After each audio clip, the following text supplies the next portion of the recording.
Yes, Ahmedabad ప్రమాదం అత్యంత దారుణమైన ఒక ఏవియేషన్ ప్రమాదం ఇండియన్ హిస్టరీలో నేను చెప్పొచ్చు. దీని గురించి అసలు ప్రమాదం సమయంలో ఏం జరిగి ఉంటుంది, దీని గురించి మనతో మాట్లాడడానికి ఏవియేషన్ ఎక్స్పర్ట్ వివి ప్రసాద్ గారు ఉన్నారు. ఒకసారి ఆయనతో మాట్లాడదాం. సార్ నమస్తే. నమస్తే సార్. సార్, టేక్ ఆఫ్ అయిన తర్వాత ఒక 40-50 సెకండ్స్ లోనే అసలు మొత్తం కొలాప్స్ అయిపోయింది సార్. ఇంత తక్కువ స్పాన్ లో అసలు అక్కడ ప్రమాదం ఏం జరిగి ఉంటుంది అనుకుంటున్నారు? దీనికి కారణం చెప్పాలి అంటే తక్కువ హైట్ లోనే జరిగింది కాబట్టి అతనికి రికవర్ చేయడానికి టైం సరిపోలేదు. ఉమ్, యాక్చువల్గా కొంత హైట్ గెయిన్ చేసిన తర్వాత కనుక ఏదన్నా ఎమర్జెన్సీ కనుక జరిగినట్టయితే ఉమ్, అతను ఏటీసీ నుంచి వచ్చిన సమాచారాన్ని తీసుకొని దాన్ని తగ్గట్టు రియాక్ట్ అవ్వటానికి టైం దొరికేది. ఉమ్, ఇతను ఏటీసీకి సమాచారం ఇచ్చిన తర్వాత అతను రిప్లై అందుకునే లోపే ఈ దురదృష్టకరమైన సంఘటన జరగడంతో అతనికి ఇది సమయం సరిపోలేదన్నమాట. ఈ లోపే దుర్ఘటన జరిగిపోయింది. ఓకే. కాకపోతే ఇది ఏంటి అనేది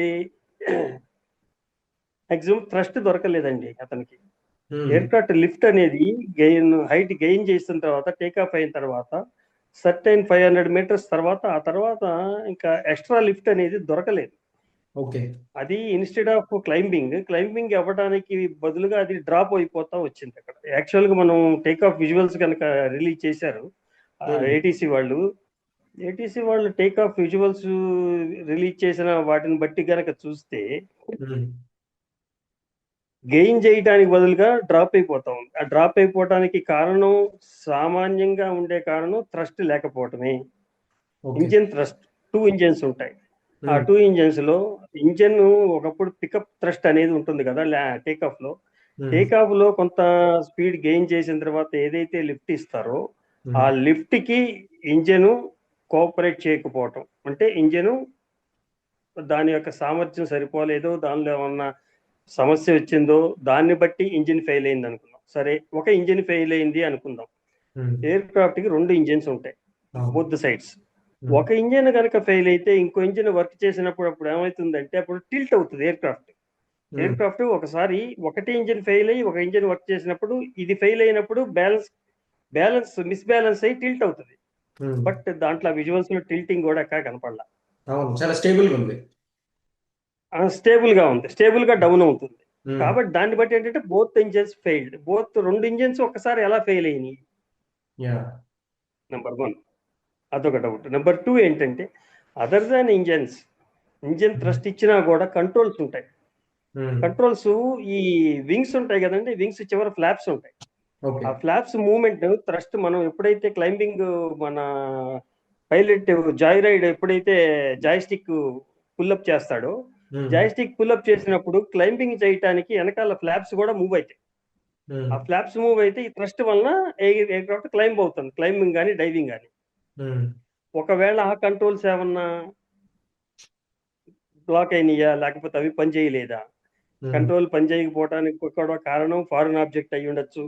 సామాన్యంగా లోపల ఫారిన్ ఆబ్జెక్ట్ ఏదన్నా అబ్స్ట్రక్ట్ చేస్తే ఉమ్, వాటి వలన కూడా కంట్రోల్స్ జామ్ అయ్యే అవకాశం ఉంది. అంటే ఇవన్నీ మనం ఊహాగానాలు తప్ప ఉమ్, సరైన రిపోర్ట్ అనేది ఆ బ్లాక్ బాక్స్ నుంచి కానీ మనకి తెలియదు. బ్లాక్ బాక్స్ కనుక దొరికింది అంటున్నారు కాబట్టి ఉమ్, బ్లాక్ బాక్స్ లోనే మొత్తం ఇన్ఫర్మేషన్ ఉంటుంది. ఉమ్, ఓకే. ఆ బ్లాక్ బాక్స్ దొరికితే అంత పారామీటర్స్ వస్తాయి అనమాట. టేక్ ఆఫ్ నుంచి అంటే ఇంజిన్ రన్నింగ్ నుంచి ల్యాండింగ్ వరకు ఏమైతే జరిగినాయో అవన్నీ కూడా ఆల్ పారామీటర్స్ రికార్డ్ అయి ఉంటాయి. Minute to minute, second to second, A second లో ఏ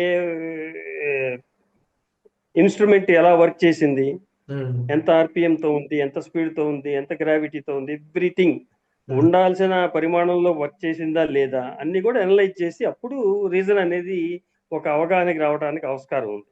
అది yes, ఇన్వెస్టిగేషన్ లో it will come out. yes. ఇవాళ మధ్యాహ్నమే ఈ ఫ్లైట్ కి సంబంధించిన బ్లాక్ బాక్స్ ని డివిఆర్ ని రెండింటిని రికవర్ చేసుకున్నారు సార్. అసలు ఈ డివిఆర్ బ్లాక్ బాక్స్ అనేవి ఈ రెండు ఎట్లా పనిచేస్తాయి ఒక ఏరోప్లేన్ లో? ఈ బ్లాక్ బాక్స్ అనేది it is totally fireproof and heat proof.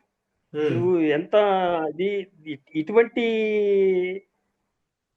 సందర్భం వచ్చినప్పుడు ఉపయోగపడటం కోసమే ఈ బ్లాక్ బాక్స్ డిజైన్ చేసి ఉంటుంది అనమాట. ఇట్ కమ్స్ ఇన్ ఒక రకమైన ఒకటే కలర్ లో ఉంటుంది. All black boxes in reddish yellow colour అనమాట, కాషాయ రంగులో ఉంటాయి ఉమ్, బ్లాక్ బాక్స్. దాన్ని ఎఫ్డిఆర్ అని కూడా అంటారు, flight data recorder. Um, flight data recorder అనేది ఆ ఫ్లైట్ టోటల్ డేటా, యాక్చువల్ ఆ పేరులోనే కనిపిస్తుంది అంత, ఫ్లైట్ డేటా రికార్డర్. ఉమ్, ఫ్లయింగ్ చేసే టైంలో ఎయిర్ క్రాఫ్ట్ ఏ సందర్భంలో ఏ రకంగా ఉన్నది అనేది మొత్తం రికార్డ్ అవుతుంది, ఆల్ పారామీటర్స్. ఉమ్, జస్ట్ లైక్ మన ఈసీజీలు ఎలా ఉంటుందో, okay. All graphs will be available. Acceleration ఎలా ఉంది, ఆర్పిఎం ఎలా, ఇంజిన్ ఆర్పిఎం ఎలా ఉంది, ఉమ్, స్పీడ్ ఎలా ఉంది, హైట్ ఏ హైట్ లో ఎంత గ్రావిటీతో వస్తుంది, everything will be revealed that. Um, దాన్ని బట్టి ఇప్పుడు వీళ్ళు టేక్ ఆఫ్ అయ్యి కొలాప్స్ అయిన టైంలో, ఆ పర్టికులర్ టైంలో ఆ పారామీటర్స్ ఉండాల్సినవి ఉన్నాయా, లేకపోతే ఏదైనా అబ్నార్మల్ గా ఉందా ఉమ్. అనేది దాంట్లో ఇన్వెస్టిగేషన్ లో తెలిసిపోతుంది. రైట్. ఇప్పుడు ప్రమాదానికి గురైన ఫ్లైట్ ఏదైతే ఉందో ఇది ఫస్ట్ ఢిల్లీ నుంచి అహ్మదాబాద్కి వచ్చింది సార్. అహ్మదాబాద్ నుంచి లండన్కి వెళ్ళాలి యాక్చువల్గా. బట్ ఢిల్లీ నుంచి అహ్మదాబాద్ వరకు సేఫ్ గానే వచ్చింది. ఢిల్లీలో ఉన్న ఒక ప్యాసింజర్ కూడా అన్నారు దాంట్లో టెక్నికల్ ఇష్యూ ఉంది, నేను దాని గురించి మాట్లాడినా కూడా వాళ్ళు పట్టించుకోలేదు అని. నిజంగా ఢిల్లీ నుంచి అహ్మదాబాద్కి వచ్చే లోపలనే ఇంత పెద్ద టెక్నికల్ ఇష్యూ ఒక ఫ్లైట్ లో తలెత్తే అవకాశం ఉంది అంటారా? సార్ ఇప్పుడు దీస్ టెక్నికల్ ఇష్యూ అనేది ఎప్పుడు బయటికి రివీల్ అవుతుంది మనం చెప్పలేము, ఏ ఉమ్, సందర్భంలో ఎట్లా రివీల్ అవుతుంది అనేది. ఉమ్, ఇంకో విషయం ఏంటంటే, ఇప్పుడు ఢిల్లీ నుంచి అహ్మదాబాద్ వరకు వచ్చింది, అప్పటి వరకు ఏ ప్రాబ్లం లేదు. కాదు దానిలో కొన్ని వీడియోస్ పెట్టారు, అదేంటే general inconveniences, public inconveniences, system సరిగ్గా లేదని, ఏసీలు పనిచేయటం లేదని అలా పెట్టారు, జస్ట్ మన ట్రైన్లో బస్సుల్లో పెట్టినట్టుగా. What I feel, it might not be very big technical problem, what I feel about it.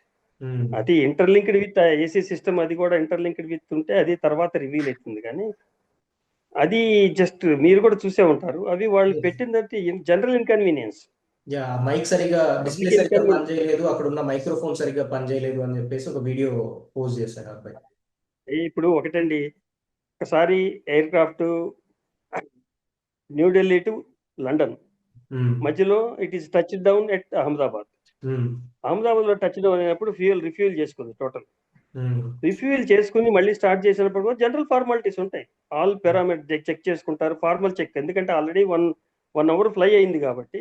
Um, they did not find any abnormality. Abnormality ఏదైనా ఉంటే వాళ్ళు క్లియరెన్స్ కూడా ఇవ్వరు ఫ్లయింగ్ కి. జనరల్ గా పైలట్ చెక్ చేస్తాడు, గ్రౌండ్ క్రూ కూడా general check చేస్తారు, just they will go walk through checks అని జనరల్ చేస్తారు అనమాట, సి చెక్స్, ఓపెన్ చెక్స్ పైనుంచి. ఉమ్, పైనుంచి ఓపెన్ చెక్ చేసుకుంటారు, ఎందుకంటే పైలట్ ఏదన్నా డౌట్ కానీ అబ్నార్మాలిటీ కానీ ఉంటే they will rectify. Otherwise initial గానే వాళ్ళు లాగ్ బుక్ లో మళ్ళీ ఓకే ఓకే చేశారు కాబట్టి they won't be any having any problem about it. వాళ్ళు కూడా సస్పెక్ట్ చేసి ఉండరు, సస్పెక్ట్ చేసి ఉంటే ఉమ్, వాళ్ళు క్లియరెన్స్ ఇవ్వరు కదా. అవును. అంటే మీరు చెప్పిన దాన్ని బట్టి చూస్తే నిజంగానే ఫ్లైట్ చాలా స్టేబుల్ గా కిందికి వెళ్తూ కనిపించింది సార్. అండ్ దాన్ని అవును, డ్రైవ్ చేసిన నడిపిన పైలట్స్ కూడా. అంటే ఈ లూజింగ్, అది బ్యాలెన్స్ లూజ్ అయిపోతుంది, అంటే ఉమ్, ట్రస్ట్ దొరకట్లేదు దానికి. ఉమ్, పికప్ ట్రస్ట్ అనేది దొరకటలేదు, పికప్ ట్రస్ట్ అవును. అనేది ఇంజిన్ నుంచి వస్తుంది. రైట్. అంటే ఆ ఇంజిన్ ఫంక్షన్ ఎక్కడో మాల్ ఫంక్షన్ అయిందని అనుకోవటం, ఉన్న అక్కడ సీన్ బట్టి, మనం చూసిన వీడియోని బట్టి. ఉమ్, అదర్ థింగ్స్ ఏంటని, ఇంజిన్ ట్రస్ట్ ఎందుకు దొరకలేదు, ఆ పికప్ ఎందుకు రాలేదు, ఆ కంట్రోల్స్ ఏమైనా జామ్ అయినాయా, ఇవన్నీ కూడా questions. Only it comes only with the black box information. Right. Black అంటే బాక్స్ ఇన్ఫర్మేషన్ లోనే ఏ టైంలో ఎలా ఉన్నది పొజిషన్స్ అనేది మనకి తెలుస్తాయి. ఉమ్, అంటే ఎయిర్పోర్ట్ నుంచి టేక్ ఆఫ్ అవ్వడానికి కాసేపటి ముందే ఈ జనరల్ చెకప్స్ అన్ని ఒక ఫ్లైట్ కి జరుగుతాయి సార్. కానీ టేక్ ఆఫ్ Hmm. అయిన తర్వాత ఆల్మోస్ట్ ఒక 40-50 సెకండ్స్ లోనే ప్రమాదం జరిగింది అంటే టేక్ ఆఫ్ ముందే ఈ ప్రమాదాన్ని వాళ్ళు గుర్తించలేకపోయారు అనుకోవచ్చా? అంటే సరిగ్గా టెస్టులు చేయలేదు అనుకోవచ్చు. ఎందుకంటే ప్రమాదం అనేది చాలా స్టేబుల్ గా కిందికి వెళ్ళింది ఒకటి, దాన్ని బట్టి చూస్తే నిజంగానే మీరు చెప్పినట్టు 2 ఇంజన్లు ఫెయిల్ అయినట్టు కనిపిస్తుంది. అండ్ నడిపిన పైలట్స్ కూడా ఇద్దరు చాలా ఎక్స్పీరియన్స్ ఉన్న పైలట్స్, వాళ్ళు కూడా కంట్రోల్ చేయలేకపోయారు అంటే ఖచ్చితంగా ఈ అవును, అవును, సమస్య పెద్దది అని అనుకోవాలి. ఒక 1 అవును. మినిట్ ముందే కదా టేక్ ఆఫ్ అయింది, ఆ సమయంలో వాళ్ళు దాన్ని గుర్తించడంలో ఫెయిల్ అయ్యారు అనుకోవచ్చా ఎయిర్పోర్ట్ వాళ్ళు? అంటే ఇప్పుడు పైలట్స్ కూడా they are not small pilots, international flying కాబట్టి 10 అవర్స్ లాంగ్ ఫ్లైట్ అది. యా, 10 అవర్స్ లాంగ్ జర్నీ అంటే చిన్న వాళ్ళని పెట్టరు వాళ్ళు. అవును. They is having about 10,000 hours flight experience ఉన్న పైలట్, మాస్టర్ పైలట్. ఇద్దరు కూడా. So Yes. అతను కూడా అంత తేలిగ్గా తీసుకెళ్ళలేడు. ఉమ్, అంత లాంగ్ జర్నీ చేసే వాళ్ళకి టెక్నికల్ పైలట్స్ అని ఉంటారు కొంతమంది, ఉమ్, టెక్ పైలట్స్. టెక్ పైలట్స్ అంటే టెక్నికల్లీ కూడా కొంత అవగాహన ఉన్న పైలట్స్ నే అట్లా డిప్యూట్ చేస్తారు లాంగ్ ఫ్లైట్ లో. ఉమ్, చిన్న చిన్న సిచ్యుయేషన్స్ ఉన్నా కూడా గ్రౌండ్ క్రూ సలహాతో వాళ్ళు రెక్టిఫై చేసుకోగలిగే సామర్థ్యం ఉన్న వాళ్ళనే పెడతారు దాంట్లో. ఉమ్, కాబట్టి ఇప్పుడు టేక్ ఆఫ్ టైంలో కనుక ఈ ప్రాబ్లం కనుక అక్కరయ్యి ఉంటే పైలట్ తెలిసేది కదా. కానీ టేక్ ఆఫ్ అయిన జస్ట్ 2 seconds లో తెలిసింది అతనికి. అతను ఈ కుడ్ నాట్ ఇప్పుడు ఫస్ట్ నోస్ ఇనిషియల్ గా నోస్ గేర్ అప్ అవుతుంది టేక్ ఆఫ్ కి, నోస్ వీల్ అప్ అవుతుంది. నోస్ వీల్ అప్ అయిన టైంలో కనుక అతనికి ఏదన్నా ఇన్ఫర్మేషన్ తెలిసి ఉంటే ఇమీడియట్ గా అబాండన్ టు టేక్ ఆఫ్ అని ఇమీడియట్ గా ల్యాండ్ చేసేసాడు, ఫోర్స్డ్ ల్యాండింగ్. నీకు అర్థమవుతుందా? అర్థం. ఇప్పుడు నోస్ అప్ చేసినప్పుడే వాడి అబ్నార్మాలిటీ ఏదైనా కనిపించింది అనుకోండి, ఇంజిన్ మూవ్మెంట్స్ లో కానీ ఏదన్నా దాంట్లో రీడింగ్స్ లో ఇమీడియట్ గా అబాండన్ చేసేస్తాడు, ఓకే. ఈ will not fly. But already air లోకి వెళ్ళిపోయింది అది. ఎయిర్ లోకి వెళ్ళిపోయిన with in fraction of second లో అది అక్కరైంది. అతనికి ఇది టైం దొరకలేదు, రెక్టిఫై చేసుకోవడానికి, ఎక్స్ప్రెస్ చేయడానికి టైం దొరకనట్టుగా అయిపోయింది. అంటే మనకి ఇప్పుడు దాకా వచ్చిన సమాచారాన్ని బట్టి మనం చెప్తున్నాం, యాక్చువల్ గా ఏం జరిగిందనేది nobody knows about it. Right. అంటే ఇట్లాంటి ఇన్సిడెంట్స్ ఏదైనా జరిగినప్పుడు మేడే అలర్ట్ అని పైలట్స్ ఇస్తారు అనేది 2-3 డేస్ నుంచి వినిపిస్తున్న, అంటే ఈ ఇన్సిడెంట్ జరిగిన దగ్గర నుంచి బాగా వినిపిస్తున్న పదం సార్ ఇది మేడే అనేది. అసలు ఇది ఎప్పుడు యూజ్ చేస్తారు, దాని అర్థం ఏంటి, ఎలాంటి పరిస్థితులలో దీన్ని వాడతారు? మేడే మేడే మేడే 3 times అది have to say 3 times. 3 times చెప్పినప్పుడు అది emergency, they are going for emergency. Totally వాళ్ళకి they are going to lose contact అన్నమాట. కాంటాక్ట్ కూడా లూజ్ అయ్యే సిస్టమ్ లో అతను మేడే మేడే మేడే అని 3 times అనౌన్స్ చేయగానే అక్కడ కమ్యూనికేషన్ కూడా కట్ అయిపోయింది. అక్కడ ఏటీసీ వాళ్ళు కమ్యూనికేట్ చేసే లోపు వాళ్ళ కమ్యూనికేషన్ దొరకలేదు. అంటే దే ఆర్ టోటల్ SOS అంటారు, సేవ్ అవర్ సోల్స్ అని. సేవ్ అవర్ SOS సిగ్నల్ ఎట్లానో అదే అనమాట. వాళ్ళకు అదే కనుక కొత్త హైట్ లో ఉన్నప్పుడు కనుక మేడే సిగ్నల్ ఇచ్చినట్టయితే ఈ ఏటీసీ వాళ్ళు కూడా వాళ్ళు ఎమర్జెన్సీ ల్యాండింగ్ కోసం వాళ్ళు సిగ్నల్ ఇచ్చేవాళ్ళు, వాళ్ళు కూడా ఏదైనా సిగ్నల్ ఇచ్చేవాళ్ళు. కాబట్టి వాళ్ళకి టైం దొరకలేదు, because it has a very short span of time. అది nobody could help about it. Right. ఆ ఫ్లైట్ కూడా కంట్రోల్ తప్పిన వెంటనే ఎయిర్పోర్ట్ పక్కనే ఉన్న బీజే మెడికల్ కాలేజ్ పైన పడిపోయింది సార్. నిజానికి ఎయిర్పోర్ట్ పక్కనే ఇంత భారీ బిల్డింగ్స్ కట్టడానికి పర్మిషన్ ఉంటుందా? ఎంత దూరంలో ఉన్నది అనేది, ఎందుకంటే ఆ ఎయిర్క్రాఫ్ట్ రన్వే లెంగ్త్ 3.5 kilometers. ఆ రన్వే లెంగ్త్ 3.5 kilometers. రన్వే నుంచి కొంత దూరం వెళ్ళిన తర్వాత ఇది పడిపోయింది. అంటే ఎంత దూరంలో ఉన్నది ఆ ఎయిర్ క్రాఫ్ట్ సరౌండింగ్స్ నుంచి, ఎంత దూరంలో ఆ మెడికల్ కాలేజ్ హాస్టల్ ఉన్నది, అది ఎన్ని ఫ్లోర్స్ ఉన్నది. యాక్చువల్ గా ఎయిర్పోర్ట్ మన హైదరాబాద్ ఉంది అనుకోండి, హైదరాబాద్ లో హడా అని ఉంది, Hyderabad airport development authority. Airport development authority ఏంటంటే ఆ చుట్టుపక్కల ఏ బిల్డింగ్ కట్టినా కూడా హెచ్ఎండిఏతో పాటుగా హడా పర్మిషన్ కూడా తీసుకోవాలి. అంటే ఎయిర్పోర్ట్ కి వాళ్ళకి రెగ్యులేషన్స్ ఉంటాయి, ఒక 10 kilometers 20 kilometers. ఎయిర్పోర్ట్ యొక్క సామర్థ్యాన్ని బట్టి, సపోజ్ ఇంటర్నేషనల్ ఎయిర్పోర్ట్ అనుకోండి, పెద్ద పెద్ద ఎయిర్ క్రాఫ్ట్స్ వస్తాయి, వాటికి లాంగ్ రన్వే కావాలి, హైట్ గెయిన్ ఎక్కువ చేస్తుంది. ఆ హైట్ గెయిన్ ఎక్కువ చేసేటప్పుడు వాటికి కొన్ని ఏమో షార్ట్ స్పాన్ లోనే టేకాఫ్ అవుతాయి, చిన్న చిన్నవి. షార్ట్ రన్వేలో టేకాఫ్ అయ్యే ఉంటాయి, లాంగ్ రన్ టేకాఫ్ అయ్యే ఉంటాయి. షార్ట్ రన్వేలో టేకాఫ్ అయ్యేదానికి, తొందరగా టేకాఫ్ అయ్యేదానికి ఎత్తు తక్కువే ఉంటుంది, అంటే G+3 కూడా ఎఫెక్ట్ అవుతుంది దానికి. G+3 ఉన్నా కూడా ఎఫెక్ట్ అవ్వచ్చు. అందుకనే G+1 G+2 కంటే పర్మిషన్ జనరల్ గా ఇవ్వరు ఎయిర్ క్రాఫ్ట్ చుట్టుపక్కల. అది వాళ్ళ పెరిఫరీ అనేది వాళ్ళు డిసైడ్ చేస్తారు. అక్కడ వాళ్ళ ఎయిర్పోర్ట్ సామర్థ్యాన్ని బట్టి ఆ చుట్టుపక్కల ఎంత ఏరియా వరకు మనం కంట్రోల్లో ఉండాలి, పర్మిషన్స్ తీసుకోవాలని జనరల్ గా చెయ్యాలి. మరి అది ఎంత దూరంలో ఉన్నది, రన్వేకి ఎంత దూరంలో ఉంది ఆ మెడికల్ కాలేజీ ఏంటి అనేది క్లారిటీ ఉంటే గానీ మనం దాని గురించి మనం నిశ్చయంగా చెప్పలేం. రైట్. Okay sir. ఈ ఇన్సిడెంట్ జరిగినప్పటి నుంచి ఒక రూమర్ సోషల్ మీడియాలో బాగా స్ప్రెడ్ అవుతుంది సార్. నిజానికి చాలా మంది అదే నిజమని కూడా అనుకుంటున్నారు. ఒక పక్షి ఫ్లైట్ ని ఢీ కొట్టడం వల్లే ఈ ప్రమాదం జరిగింది అనేది వినిపిస్తున్న రీజన్. నిజంగా ఒక పక్షి ఢీ కొడితే ఫ్లైట్ కూలిపోయే అవకాశం అసలు ఉంటుందా? 100% వెరీ డేంజరస్. బర్డ్ హిట్ అనేది చాలా వెరీ డేంజరస్ ఇన్సిడెంట్ అండి. అందుకనే ఎయిర్ క్రాఫ్ట్ డిఫెన్స్ లో, ఐ వాజ్ ఇన్ డిఫెన్స్. నేను డిఫెన్స్ లో వర్క్ చేసేటప్పుడు ఎయిర్ క్రాఫ్ట్ ఫ్లై చేయడానికి ఒక 1/2 hour బిఫోర్ లో బర్డ్ షూటింగ్ అని జరుగుతుంది. డబుల్ బ్యారెల్ గన్స్ తో బర్డ్స్ షూట్ చేస్తారు. దే క్లియర్ ఎనీ బర్డ్స్ ఏదైనా ఉంటే షూట్ చేస్తారు. పొరపాటున ఒక్క కొంచెం బర్డ్ ముక్కు తగిలినా కూడా చాలా డేంజరస్, ఎయిర్ క్రాఫ్ట్ కొలాప్స్ అయిపోతుంది.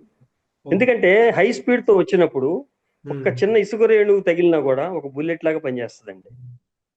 హై ఉమ్, స్పీడ్ తో వెళ్ళేదానికి ఎదురుగా ఏది వచ్చినా కూడా చిన్న ఇసుక రేణువు కూడా ఒక బుల్లెట్ లాగా పనిచేస్తుంది. ఉమ్, సో బర్డ్స్ చాలా డేంజరస్. అందుకని చుట్టుపక్కల ఎక్కడా కూడా చెట్లు ఉండవు. ఉమ్, చెట్లు ఉన్నా కూడా బర్డ్స్ ని అట్రాక్ట్ చెయ్యని ఏవైతే ఉంటాయో ఆ చెట్లని పెంచుతారు. ఉమ్. కొన్ని అంటే చెట్ల మీద బర్డ్స్ వెళ్ళవు. Yeah, yeah. అహ్మదాబాద్ ప్రమాదంలో అలాంటి అలాంటిది ఏదైనా జరిగి ఉంటుంది అనుకుంటున్నారా మీరు? అది సార్ అది చేస్తే తెలిసిపోతుందండి. బర్డ్ నాకు అనుకోవటం ఏంటంటే బర్డ్ హిట్ కనుక అయితే ఇమీడియట్ గా పడిపోతుంది. బర్డ్ హిట్ మరి దానికి ఛాన్సెస్ ఎంతవరకు అనేది క్లారిటీ లేదు అది. ఉమ్, రైట్. అంటే ఈ ప్రమాదం జరగడానికి ముందే ఫ్లైట్ లో పూర్తిగా ఫ్యూయల్ నింపేసి ఉన్నారు. దాదాపుగా 1,25,000 లీటర్ల ఫ్యూయల్ ఉంది ఫ్లైట్ లో. అంత ఫ్యూయల్ ఉంది కాబట్టే అది కొలైడ్ అవ్వగానే భారీ స్థాయిలో పేలిట్ జరిగింది.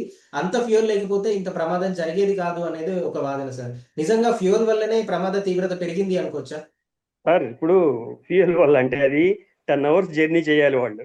ఉమ్, they have to fly for 10 hours. London కి 1000 kilometers they have to journey. Um, మరి ఫ్యూయల్ వాళ్ళు టాప్అప్ చేసుకోవాలి కదా. Yeah, yeah. ఫ్యూయల్ లేకపోతే ఎట్లా? ఇప్పుడు మనం ఇన్సిడెంట్ జరిగింది కాబట్టి మనం అనుకుంటున్నాం కాబట్టి as per requirement they have to top-up. అవును, ఫిల్ చేయాలి. ఉమ్, అది రైట్. ఈ బికాస్ మొత్తం ఇన్సిడెంట్ జరిగింది కాబట్టి మనం అనుకుంటున్నాం. Yeah, yeah. మొత్తం ఈ ఇన్సిడెంట్ లో ఫ్లైట్ లో 242 మంది ఉంటే మొత్తం ఎయిర్ క్రాఫ్ట్ లో కేవలం ఒకే ఒక్క వ్యక్తి బతికి బయటపడ్డాడు సార్. ఆయన కూడా నేను ఎగ్జిట్ డోర్ లో నుంచి బయటికి దూకలేదు అని చెప్తా ఉన్నాడు. బట్ అసలు మిగిలిన వాళ్ళంతా ఆల్మోస్ట్ డెడ్ బాడీస్ గుర్తుపట్టలేనంత కాలిపోయినంత ప్రమాదంలో చిన్న చిన్న గాయాలతో ఒక వ్యక్తి బయటకు వచ్చిండు అంటే ఆయన అసలు ఎట్లా బతికే అవకాశం ఉంటుంది? ఆయన మీ అంచనా ప్రకారం ఏం జరిగి ఉంటుంది? మిస్టీరియస్ గానే ఉంది. అతను చెప్పిన విషయాన్ని బట్టి ఏంటంటే అతను డోర్ దగ్గరలో ఉంది అతని సీటు, ఉమ్, ఎమర్జెన్సీ డోర్ ఎగ్జిట్ దగ్గర. ఉమ్, ఎప్పుడైతే ఇంపాక్ట్ జరిగిందో డోర్ ఊడి పడిపోయింది, ఈయన సీటు కూడా బయటకు పడిపోయింది అని చెప్తున్నాడు. ఓకే. ఆయన చెప్పింది మట్టికి అది. ఉమ్, అతను చెప్పింది ఏంటంటే ఎప్పుడైతే ఇంపాక్ట్ అయిందో బిల్డింగ్ ఇంపాక్ట్ అవగానే డోరు విడిపోయింది, ఎయిర్క్రాఫ్ట్ నుంచి డోర్ పడిపోయింది. ఉమ్, దాంట్లో నుంచి పక్కనే ఉన్న ఈ సీట్ కూడా బయటకు పడిపోయింది. So um, just I have నేను బయటికి సీట్ తో పాటు బయట పడిపోయాను తప్ప నేను ఒక్కడిని నడిచి రాలేదు అని చెప్తున్నాడు. అది you don't know as per his statement. Yeah. What are the reality we do not know. Normal గా ఇట్లాంటి ప్రమాదం ఫ్లైట్ గాల్లో ఉన్నప్పుడు ఇట్లాంటి ప్రమాదాలు ఏదైనా జరిగితే ప్రాణాలు కాపాడుకోవడానికి ప్యాసింజర్లు ఎట్లాంటి జాగ్రత్తలు తీసుకోవాలంటారు? సార్ ఇప్పుడు ప్యాసింజర్స్ జాగ్రత్త తీసుకోవడానికి కూడా టైం అక్కడ ఓన్లీ మనకి ఇక్కడ చాలా short span of time. Um, time గనక ఉన్నట్టయితే వీళ్ళకి ఆక్సిజన్ ఉంటుంది లోపల, ఆక్సిజన్ మాస్క్స్ ఉంటాయి, ఎవ్రీథింగ్. బెయిలింగ్ అవుట్ సిస్టమ్స్ కూడా చేయొచ్చు. పెద్ద పెద్ద వాటిలో ఎలా ఉంటాయి, ఎయిర్ బస్సెస్ లో సిస్టమ్స్ కొత్త కొత్త వాటిలో ఎలా పెట్టారో తెలియదు కానీ జనరల్ అయితే సిస్టమ్స్ అయితే bailing out system, emergency landing ఒకటే మార్గం అండి దీనికి. ఉమ్, వాళ్ళు చూస్తారు ఎన్ని రోడ్స్ కానీ, పెద్ద పెద్ద మైదానాలు కానీ, ఉమ్, రివర్స్ కానీ ఇట్లాంటివి చూస్తారు పైనుంచి. పైలట్ అందుకనే పైలట్ అనే ల్యాండింగ్ గేర్ మళ్ళీ ఓపెన్ చేసి చూశాడనమాట. మీరు చూసే ఉంటారు వీడియోలో. ఉమ్, కింద ల్యాండింగ్ వీల్స్ ఓపెన్ అయినాయి ఉమ్, లాస్ట్ లో కూడా. ఓపెన్ అతను ఏంటంటే ఈ వాంటెడ్ టు నీ అనుకోవటం ఏంటంటే అతను ఎక్కడో ల్యాండ్ అయిపోదాం అనే ఉద్దేశంతో చేశాడు, కానీ ఉమ్. అతను టైం సరిపోలా. లాస్ట్ అంతేనండి. ఇండియన్ మనం సార్. ఎన్ని జాగ్రత్తలు తీసుకున్నా ఏం చేసుకున్నా because it is a fraction of second whatever it happened, um, it would not happened, జరగకూడదు జరిగింది. ఉమ్, దీనికి ప్రత్యామ్నాయం జాగ్రత్తలు తీసుకోవాలంటే ఒకటేనండి. Technically aircraft should be technically it must be verified before take off. Um, దీనికి సర్వీసెస్ ఉంటాయి. In hours fly చేసిన తర్వాత ఇంత సర్వీసింగ్ మన మన వెహికల్స్ సర్వీసింగ్ చేసినప్పుడు కూడా ఉంటుంది కదా. మన వెహికల్స్ కూడా సర్వీసింగ్ చేయిస్తాం, పీరియాడికల్ సర్వీసింగ్. ఉమ్, ఎన్ని కిలోమీటర్లు తిరిగిన తర్వాత సర్వీసింగ్, ఎన్ని కిలోమీటర్లు తిరిగిన తర్వాత అని చేయిస్తాం. అవును. ఇట్లా ఎయిర్క్రాఫ్ట్ కి ఏంటంటే ఫ్లయింగ్ అవర్స్ ఉంటాయి వీటికి. ఉమ్, 100 hours flying, 500 hours flying, 800 hours flying. ఇన్ని అవర్స్ ఫ్లయింగ్ తర్వాత టోటల్ సర్వీసింగ్ జరుగుతుంది. ఆ సర్వీసింగ్ లో ఎవ్రీథింగ్ విల్ బి రివీల్డ్. ఉమ్, దాంట్లో ఏ ఫాల్ట్స్ ఉన్నా కూడా రెక్టిఫై అవుతాయి. ఉమ్, మరి వీళ్ళ టైప్ ఆఫ్ సర్వీసింగ్ ఏం చేయిస్తున్నాం, జరుగుతున్నాయి, జరగకుండా ఉండదు. ఎందుకంటే ఇంటర్నేషనల్ ఫ్లైట్స్ ఉమ్, లాంగ్ రన్ జరిగేవి. ఆ, అందులో ఈ బోయింగ్ ఎయిర్క్రాఫ్ట్ కూడా ఇంతకు ముందు కూడా చాలా చాలా ప్రాబ్లమ్స్ ఫేస్ అయింది. ఉమ్, 2013లో కూడా ఒకసారి లిథియం బ్యాటరీ హీటప్ బ్రేక్ అవటం వల్ల కూడా ఒకటి ఇదైంది. ఆ um. Lithium battery problem burn అవటం వలన అయిందని చెప్పేసి దాన్ని రెక్టిఫై చేసి ఇప్పుడు టైటానియం బ్యాటరీ పెట్టారు విత్ ఫైర్ ప్రూఫ్ ఎగ్జిస్టెన్స్ తో. ఓకే. ప్రెసెంట్ 787 లో యూజ్ చేసేది titanium battery. Um. Titanium battery with total fireproof తో యూజ్ చేస్తున్నారు. Um. So they are taking utmost precautions. ఈ టెక్నికల్ ఆస్పెక్ట్స్ అనేవి ఉమ్. చెప్పాలి అంటే ఇక్కడ ఇన్సిడెంట్ కూడా చాలా విచిత్రమైన ఇన్సిడెంట్ గా విచిత్రంగా జరిగింది. కనిపించింది. అవును. అసలు ఎవరు చాలా విచిత్రమైన ఇన్సిడెంట్ గా కనిపించింది. ఉమ్. ఊహించడానికి దానికి అవగాహన తీసుకోవడానికి కూడా ఆస్కారం లేకుండా అయింది కాబట్టి ఏం చెప్పలేకపోతున్నాను దాని గురించి. దీనికంటే ముందు ఇండియాలో జరిగిన లాస్ట్ ఫ్లైట్ క్రాష్ అంటే ఈ స్థాయిలో కోజికోడ్లో జరిగింది సార్, కేరళలో టేబుల్ టాప్ రన్వే. అప్పుడు కూడా ఎయిర్ ఇండియా ఫ్లైటే క్రాష్ అయింది. ఇప్పుడు మళ్ళీ అవును. 5 సంవత్సరాల తర్వాత మళ్ళీ అహ్మదాబాద్ లో సేమ్ సంస్థకి చెందిన ఫ్లైటే. ఈ యాక్సిడెంట్స్ ఎయిర్ ఇండియా మీద ఎట్లాంటి ఇంపాక్ట్ చూపించే అవకాశం ఉంది సార్? సరే, ఎయిర్ ఇండియా ఫ్లైట్ అంటే ఎయిర్ ఇండియా ఫ్లైట్ అంటే ఇప్పుడు ఎయిర్ ఇండియా తీసుకుంది. ఇది ఎయిర్ ఇండియా ఇప్పుడు చూడాల్సింది మనం ఆర్గనైజేషన్ కాదు, ఉమ్. బర్డ్. ఏది ఆ బర్డ్ ఏంటిది?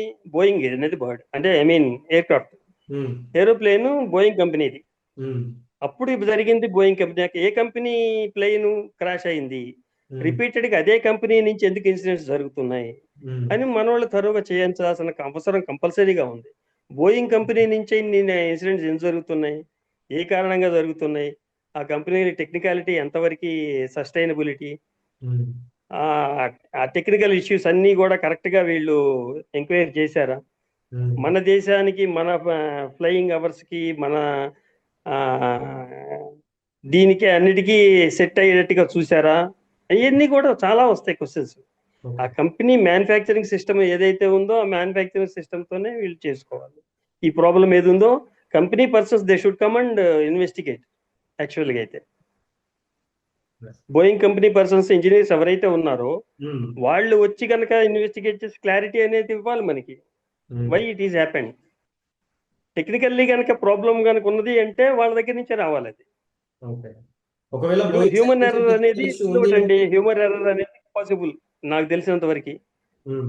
హ్యూమన్ ఎర్రర్ ఎప్పుడు అవుతుందంటే పైలట్ కనుక ఫెయిల్ అయితే సేవ్ చేయటంలో చెయ్యగలిగి ఉండి కూడా చేయలేకపోతే అది హ్యూమన్ ఎర్రర్. ఉమ్. ఇప్పుడు అతనికి చేయటానికి ఆస్కారమే లేదు, అవును. టైం లేదు. So probably it would have been um. So ఇప్పుడు టెక్నికల్ అని బోయింగ్ అనుకుంటున్నాను. బోయింగ్ కంపెనీ నుంచి ఆ ఆ ఎయిర్ క్రాఫ్ట్ నుంచి ఆ కంపెనీ నుంచి టెక్నికల్ ఇష్యూ ఉంది అని తెలిస్తే బ్యాన్ అయ్యే అవకాశం ఏమైనా ఉందా sir Boeing company? Boeing company నుంచి టెక్నికల్లీ ఫాల్ట్ అయిన తయారైతే వాళ్ళు కాంపన్సేషన్ ఇస్తారు. తర్వాత మళ్ళీ ఉన్న ఎయిర్ క్రాఫ్ట్స్ అన్నింటిలో కూడా అవన్నీ రెక్టిఫై చేయాలి. వాళ్ళు ఆల్రెడీ మనకి ఇచ్చిన ఎయిర్ క్రాఫ్ట్స్ అన్నింటిలో కూడా ఏ ప్రాబ్లం అయితే ఇప్పుడు కనుక్కుంటారో, ఒకవేళ కనుక్కోగలిగారో అవన్నీ కూడా రెక్టిఫై చేసి ఇవ్వాల్సిన అవసరం కూడా ఉంటుంది. ఒకవేళ వాళ్ళది టెక్నికల్లీ ఫాల్ట్ అని తేలితే. Okay. Okay sir, thank you for your valuable time sir. Thank you అండి.